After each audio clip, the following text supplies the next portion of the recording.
if you're single, please, I beg you on my knees, don't marry a fool. Don't marry a guy because he has money, he's handsome, he's tall, he's this. Haven't you seen tall men become short as they get fat? I'm not joking. Haven't you seen the coolest guy before? He had a lot of hair. Soon enough, he's what? He's bald. You feed him well enough, his tummy goes out.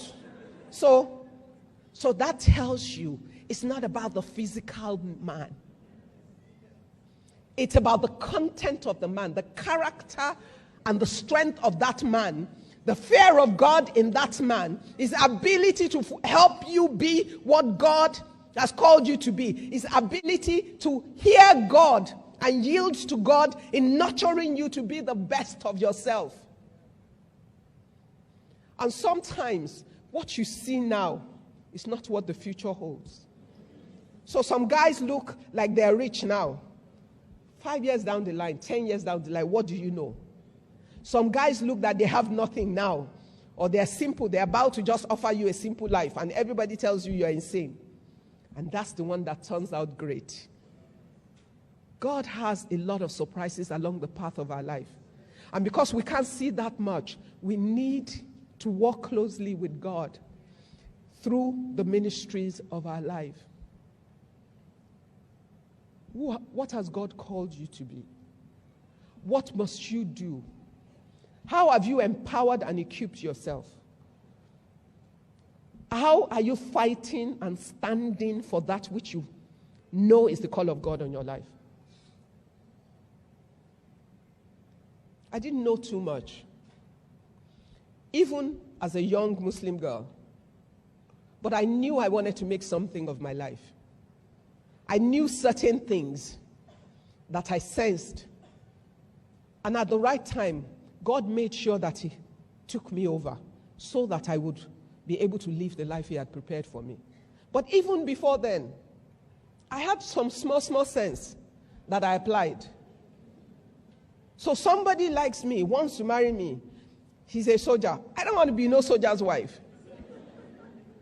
Not because there's anything wrong with him, but I wanted to have a life. I wanted a family that would be together, and I wanted to have a full career. And as far as I understood it then, they're always moving from one place to the other. Then, at another stage, there was a diplomatic guy, and I thought, I'm no diplomat's wife. Why? Most times, the wives of the diplomats don't work. They follow their husbands to the different stations.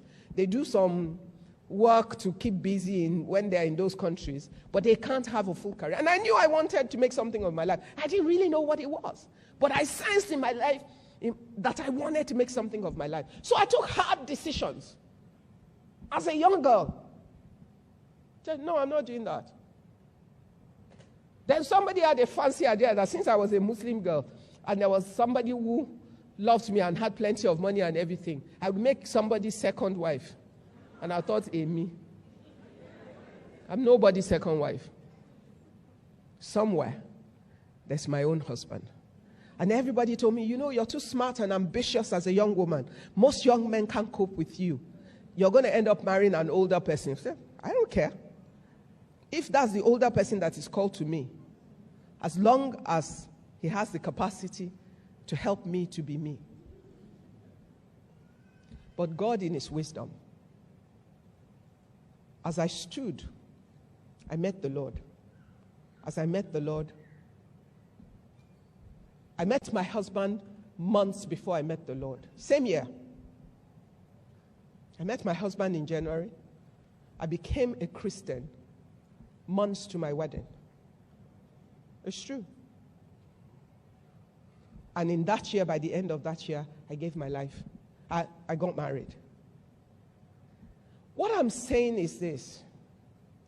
It looks like, let me just marry this guy. It's a key success factor in your life. Your ability to be your spouse is key. So if you're single, be deliberate about the considerations that lead to that decision. It's not an emotional decision. It's a practical decision based on your prayers, your discernment, and your ability to look at the situation and make a call. Women love men very easily. A man that is good to you every day, you love him. And the one you think you're madly in love with that beats you up every day, you soon hate him. Choose your path. Invest in yourself. People ask me every day, how do you do so many things at the same time? I am focused on what I want to do.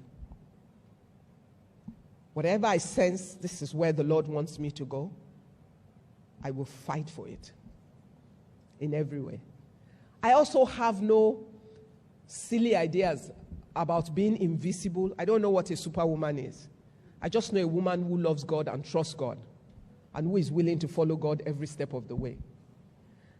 I have no problem whatsoever delegating things to people. I don't play to my weakness. I play to my strength. If somebody is better at something than me, I don't do it. I give it to somebody else, that person, to do.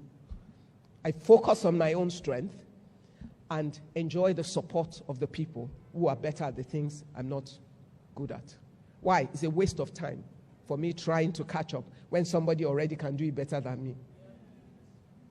I will play to my own strength, and everybody else has to be trying to catch up with me. People. The other part of it is people. People in your life will make a difference. People. Be sure as a woman of your network, let your support base be critical to where you're going. Find the right voices around you that will encourage you and lead you and support you in line with where you want to go.